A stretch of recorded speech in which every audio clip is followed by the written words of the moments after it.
Hey guys, Joseph here with Engadget, and I have in my hands something that many of you may have been anticipating. We're here with Samsung, and they're showing us the update to this, which is the GS3, which was inspired by nature. And now what you're looking at here is the Galaxy S4. Yes, that's the actual number 4, not the Roman numeral, and as you can see, it's inspired by the GS3. From a really quick glance, you can see that there's not much difference in the design aesthetic. In fact, it kind of looks like the GS4 is a more stretched out version, and that's because this now sports a 5-inch display, and yes, it is 1080p. It is a full HD Super AMOLED panel, so Samsung's saying that's a first, and it's quite vibrant. If you want to look at this from the side, we're looking at a 7.9mm thickness, which makes it just a hair thinner than the GS3. It's also just a bit lighter at 130 grams versus the 133 of the Galaxy S3. Now, I'm just going to quickly turn it around to the back so you can see they're both white. This is what Samsung is calling frost white, but it's actually a much more pure and vivid white, much more cleaner than what you're going to see here on the GS3 or the Note 2. And of course, since this doesn't have any sort of carrier branding on it, it falls in line with the other designs you've seen on Samsung's global products. Right here on back, that is a 13 megapixel camera, so right away you know it is a bump up from the 8 megapixel on here. And part of the story for the GS4 is the enhanced camera, which Samsung is really stressing. So we'll just go into that really quickly, show you here.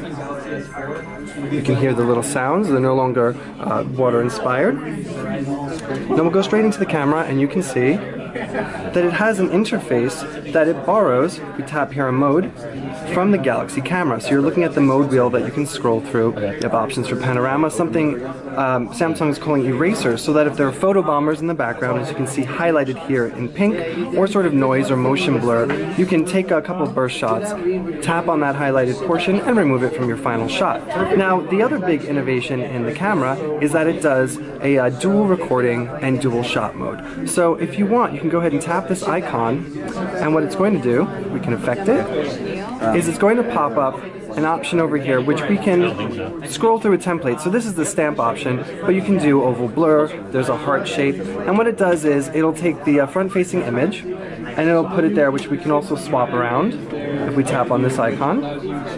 And so you can take photos, whatnot, include yourself. There's also dual recording, and that does 1080p video as well.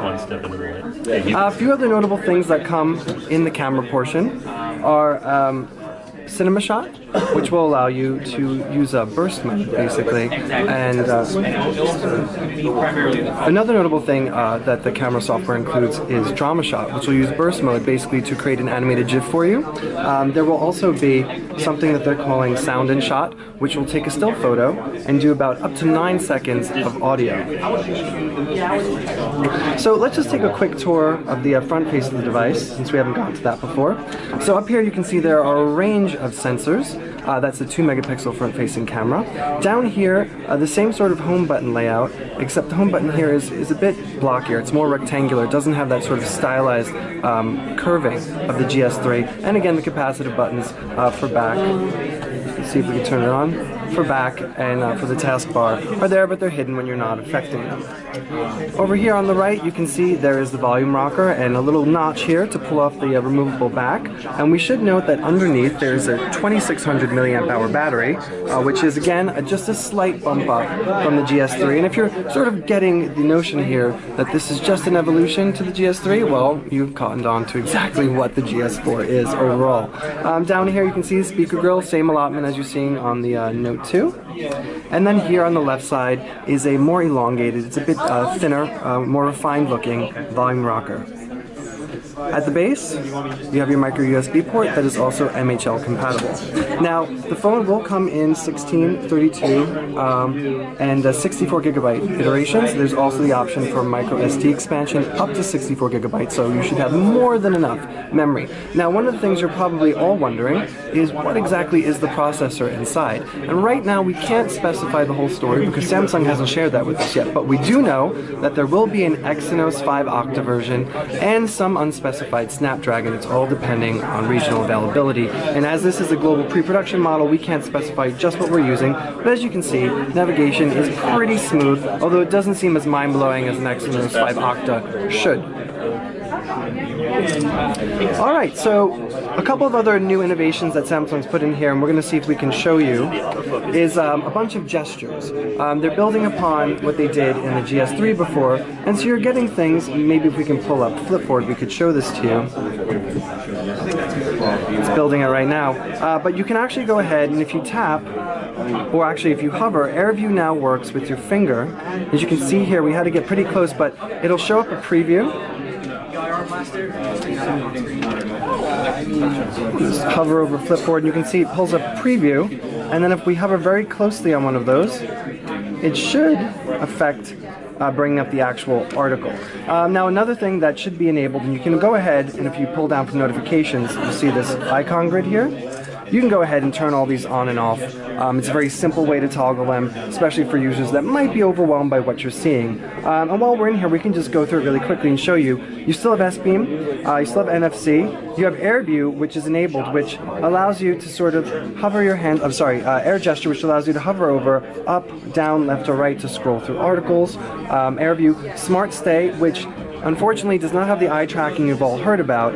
What it does is it uses facial recognition to acknowledge when you're tilting the phone up or down to scroll. So we'll go ahead and see if we can show you some of that. Now if we go back to the home screen and pull up the browser here, just by simply waving our hand up or down, we can scroll up and down the screen. We can also go side to side if the camera picks it up, and scroll through different pages within the browser. Now this also works in the gallery as well.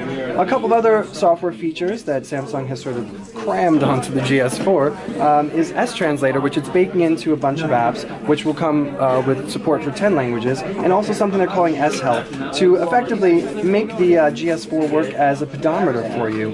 Can also, right here you can see, it'll track your goals, your steps. There's a caloric index you can use. There's a sensor for humidity, temperature in here as well. And to pair with this, there's a whole bunch of accessories that Samsung has sort of created. There's the S-Band, which is similar to something like the Jawbone Up, which sort of dupes the functionality of this and will sync with it over Bluetooth 4.0. There's also a scale, for those of you that want to take it to the extreme.